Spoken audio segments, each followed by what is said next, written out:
Hello et bienvenue dans ce nouvel épisode du Challenge Maison Miroir où on explore comment notre intérieur reflète notre état d'esprit et comment on peut agir sur l'un pour transformer l'autre.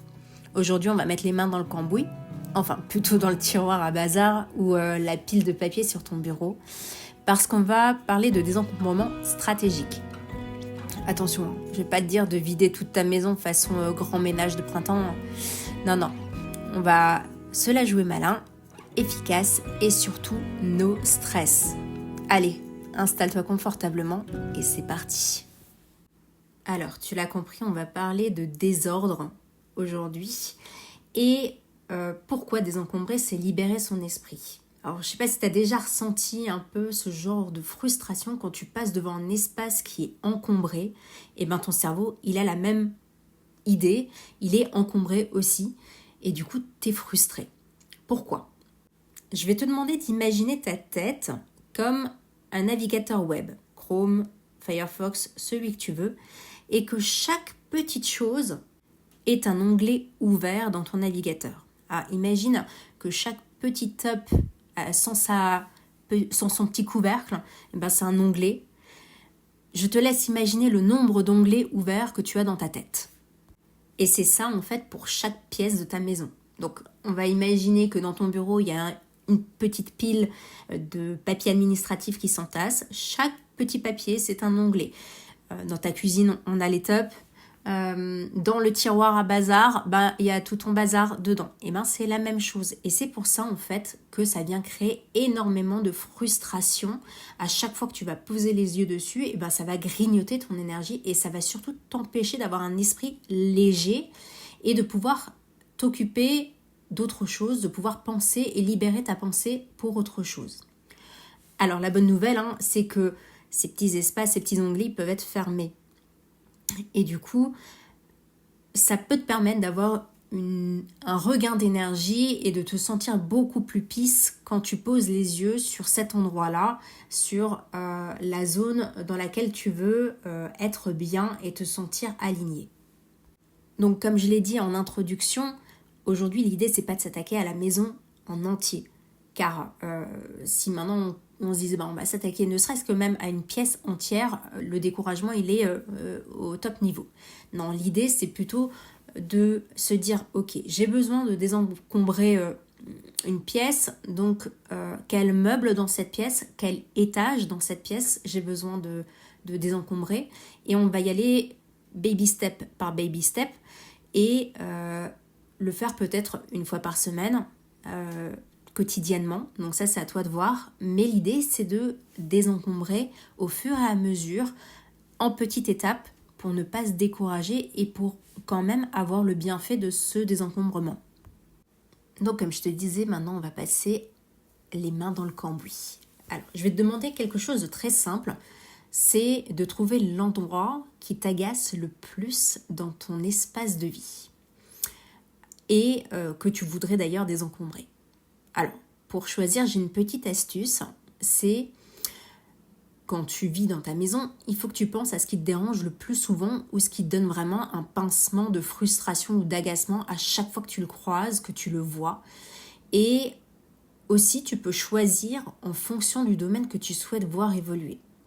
Car en psychologie de l'habitat et en feng shui, on part du principe que chaque pièce de la maison représente un domaine dans lequel un domaine de vie dans lequel on va évoluer, et en fonction de l'agencement de cette pièce ou de la décoration, de l'encombrement, c'est un domaine de vie qu'on va voir plus ou moins avancé suivant de la manière dont il est agencé. Alors, pour choisir, maintenant je vais te donner le descriptif de chaque pièce. Le salon, c'est plutôt un espace de convivialité, de relations sociales. Donc, il reflète l'ouverture aux autres, les amitiés et la manière dont tu partages les moments avec l'extérieur. Et c'est une approche plutôt relationnelle. Le bureau, tu l'as deviné, il symbolise en fait la vie professionnelle et le rapport au travail. Donc, quand tu as un bureau qui est bien organisé, tu as une meilleure concentration, tu es plus productive et tu peux aligner tes objectifs de carrière, d'évolution professionnelle avec des grandes ambitions. La salle à manger, c'est, on va dire, le cœur du relationnel, mais plutôt familial maintenant, parce que c'est plus la relation avec les proches, avec le monde intérieur, on va dire. Et du coup, c'est là où on va plutôt partager des moments de connexion familiale. Ensuite, on parle de la cuisine. Et la cuisine, elle est liée en fait à tout ce qui est gestion émotionnelle. C'est un endroit où on va prendre soin de soi et soin de sa famille. Donc elle représente vraiment l'énergie vitale et la gestion émotionnelle qu'on a. Donc quand il y a quelque chose qui ne va pas dans une cuisine, généralement il y a un déséquilibre émotionnel. Donc s'il y a quelque chose qui se joue de ce côté-là, ben, c'est plutôt vers la cuisine qu'il va falloir te tourner. La chambre. La chambre, c'est le miroir de ton intimité, la relation de couple, mais aussi le sommeil, la santé. Donc, la santé au même titre que la cuisine. Mais là, on va être plus sur la santé, le repos. C'est vraiment là où on prend soin de soi, où on se régénère. Et du coup, bien sûr, il y a la relation de couple, parce que c'est lié à l'intimité. Et enfin, la salle de bain. La salle de bain, c'est un lieu où on se purifie et c'est un vrai miroir de sa relation à soi-même et à son corps. Donc, maintenant que tu as toutes ces infos, je t'invite à prendre quelques secondes pour te dire, voilà, moi, ce coin-là, dans cette pièce-là, me rend dingue. Et du coup, c'est celui-là que je vais attaquer aujourd'hui. Maintenant que tu as choisi l'endroit qui allait être l'objet de notre désencombrement aujourd'hui, on va se prendre un petit chrono et on va se dire, hop, je consacre 20 à 30 minutes aujourd'hui pour désencombrer, mais on va pas le faire dans la douleur, on va le faire tranquille. En premier lieu, j'aimerais que tu te diriges vers la zone et que tu vides entièrement ce que tu as décidé de vider. Si c'est un tiroir, tu vides complètement le tiroir. Si c'est un placard, tu vides complètement le placard. Alors, si c'est un placard entier, prends peut-être juste d'abord une première étagère et fais le reste ensuite.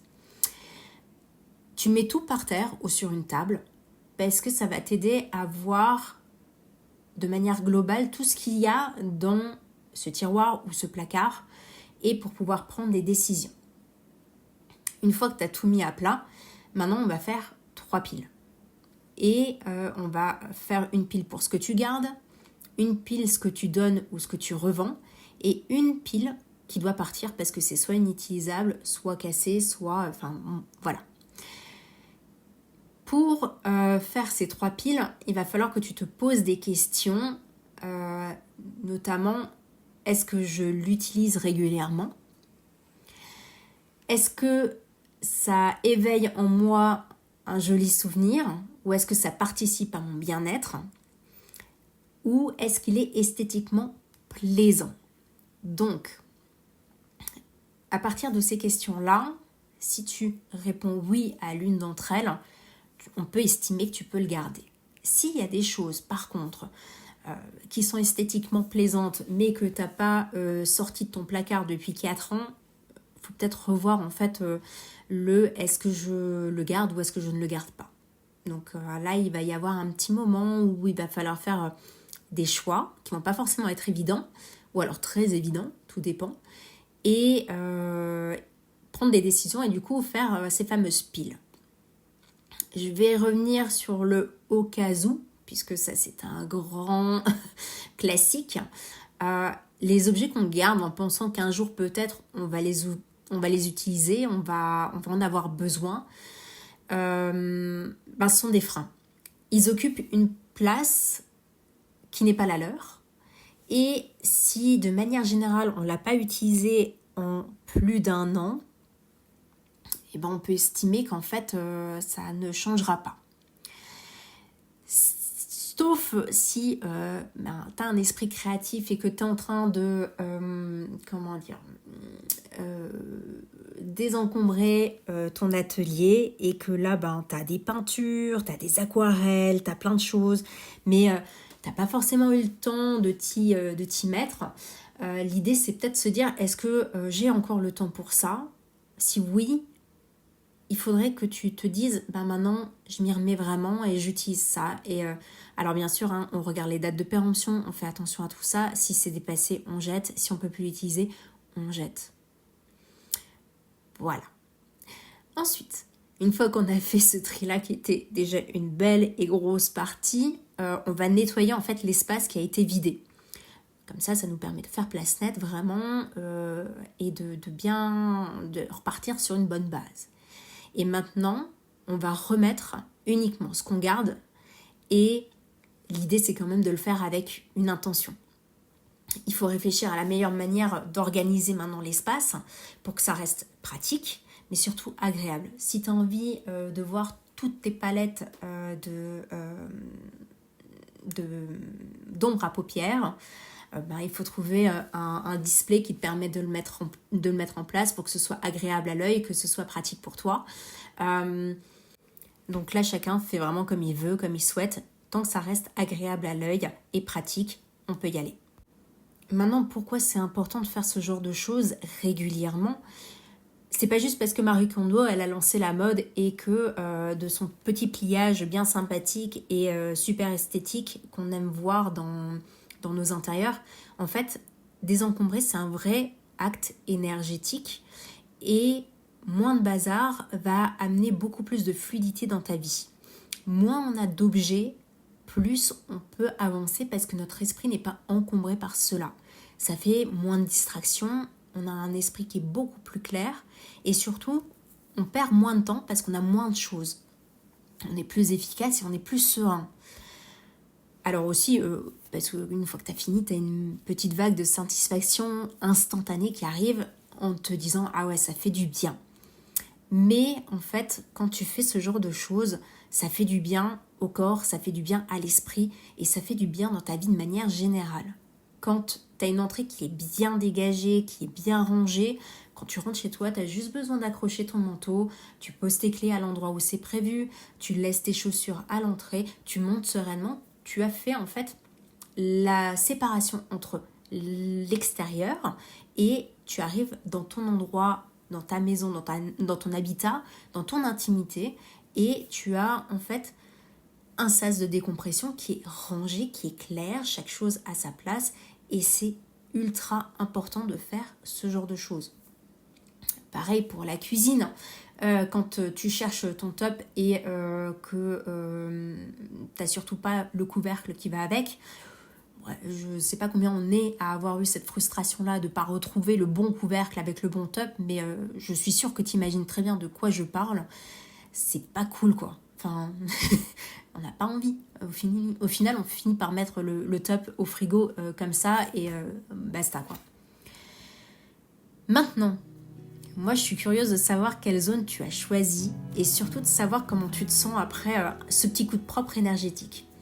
Alors, si jamais tu veux me partager ton avancée sur Instagram, tu peux le faire en m'envoyant un message sur le compte @minuit.30.studio en toutes lettres ou m'écrire un mail à l'adresse bonjour@minuit-30.fr et je te donne rendez-vous pour le prochain audio et on va continuer avec l'exploration de soi et la découverte des pièces oubliées de la maison et pourquoi elles méritent plus d'attention. D'ici là, je te dis un bon rangement à toi, une belle organisation et à bientôt.